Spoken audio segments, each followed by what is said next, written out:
Assalamualaikum warahmatullahi wabarakatuh. Perkenalkan, nama saya Muhammad Ismail Marzuki, NIM T 2018-1088. Di sini saya akan menjelaskan sedikit tentang materi mata kuliah pembelajaran Al-Quran Hadis, materi kemukjizatan Al-Quran Nabiku. Nabi Muhammad adalah utusan Allah yang ditugaskan untuk mengemban tugas mengembalikan manusia ke jalan yang benar. Nabi diutus di tengah-tengah kaum jahiliyah yang menganut hukum rimba. Siapa yang kuat, dialah yang berkuasa dan dapat melakukan apa saja sesuai keinginannya. Masyarakat Arab pada zaman itu adalah masyarakat yang gemar berperang dan adu kekuatan. Selain itu, mereka juga gemar berlomba-lomba dalam membuat karangan-karangan yang indah. Dalam kondisi itulah, Al-Quran sebagai kalamullah adalah mukjizat teragung yang dikaruniakan Allah kepada nabinya. Mukjizat Al-Quran ini melebihi mukjizat-mukjizat lain yang diberikan kepada para nabi sebelumnya. Pengertian mukjizat. Mukjizat adalah keistimewaan dan kehebatan yang dikaruniakan oleh Allah Subhanahu wa ta'ala kepada para nabi dan rasul sebagai bukti kebenaran risalah dan ajarannya.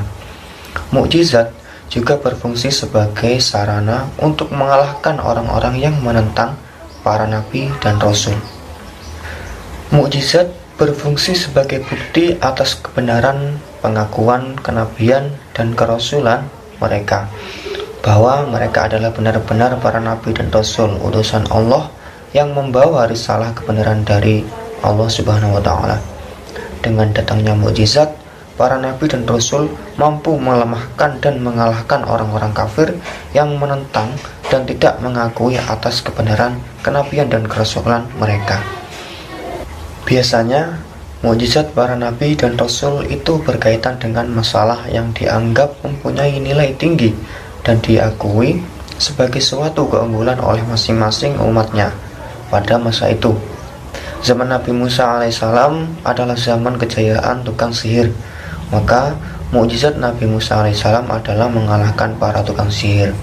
Sedangkan Nabi Isa alaihissalam hidup di zaman kemajuan ilmu kedokteran, maka mukjizat utama Nabi Isa alaihissalam adalah mampu menyembuhkan penyakit yang tidak dapat disembuhkan pengobatan biasa, yaitu menyembuhkan orang yang buta sejak dalam kandungan dan orang yang berpenyakit kusta, serta menghidupkan orang yang sudah mati.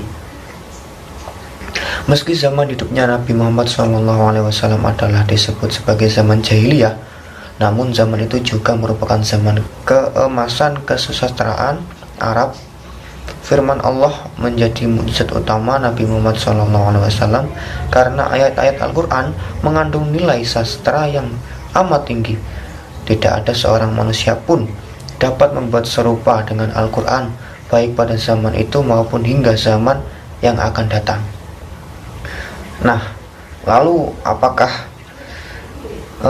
benda-benda yang ajaib itu bisa dikatakan sebagai mukjizat? Di sini kita membahas tentang syarat-syarat mukjizat. Suatu hal dapat dikategorikan sebagai mukjizat karena memenuhi syarat-syarat sebagai berikut. Yang pertama, sesuatu yang tidak sanggup dilakukan oleh siapapun selain Allah Subhanahu wa ta'ala. Yang kedua, mukjizat adalah sesuatu yang tidak sesuai dengan kebiasaan dan berlawanan dengan hukum alam atau sunatullah. Dan yang ketiga yaitu mukjizat harus berupa hal yang dijadikan saksi oleh seseorang yang mengaku membawa risalah ilahi sebagai bukti atas kebenaran pengakuannya. Dan yang keempat yaitu mukjizat terjadi bertepatan dengan pengakuan nabi dan penolakan suatu kaum atas pengakuan tersebut. Dan yang terakhir yaitu tidak ada seorang manusia pun, bahkan jin sekalipun, yang dapat mengalahkan suatu mukjizat yang sudah diberikan Allah Subhanahu wa ta'ala. Suatu hal tersebut bisa dikatakan sebagai mukjizat apabila memenuhi syarat-syarat yang sudah disebutkan. Untuk selanjutnya, macam-macam mukjizat. Macam-macam mukjizat itu dibagi menjadi dua, yaitu mukjizat hissi kasat mata atau mukjizat maknawi tidak kasat mata. Mukjizat hissi yakni mukjizat yang dapat dilihat oleh mata, didengarkan oleh telinga, dicium oleh hidung, diraba oleh tangan, dan atau dirasa oleh lidah. Tegasnya dapat dicapai dan ditangkap oleh panca indera. Sedangkan mukjizat maknawi yakni mukjizat yang tidak mungkin dapat dicapai dengan kekuatan panca indera, tetapi harus dicapai dengan kekuatan akli atau dengan kecerdasan pikiran intelektual atau mata batin. Karena orang tidak akan mungkin mengenal mukjizat maknawi ini melainkan orang-orang yang berpikir sehat, cerdas, bermata hati, berbudi luhur, dan yang suka mempergunakan kecerdasan pikirannya dengan jernih serta jujur. Sifat mukjizat hissi adalah sementara, sedangkan sifat mukjizat maknawi yaitu universal atau abadi sebaliknya. Selanjutnya yaitu aspek-aspek kemukjizatan Al-Quran sebagai berikut. Yang pertama, susunan bahasa yang sangat indah, berbeda dengan setiap susunan bahasa yang ada dalam bahasa orang-orang Arab. Yang kedua, yaitu adanya uslub yang luar biasa, berbeda dengan semua uslub-uslub bahasa Arab. Yang ketiga, yaitu sifat agung yang tidak mungkin lagi seorang makhluk untuk mendatangkan hal yang seperti Al-Quran. Yang keempat, yaitu bentuk undang-undang yang detail dan sempurna yang melebihi setiap undang-undang buatan manusia. Dan yang kelima, yaitu mengibarkan hal-hal gaib, mengabarkan hal-hal gaib yang tidak bisa diketahui kecuali dengan wahyu. Selanjutnya yaitu tidak bertentangan dengan pengetahuan-pengetahuan umum yang dipastikan kebenarannya. Selanjutnya yaitu menepati janji dan ancaman yang telah dikabarkan di dalamnya.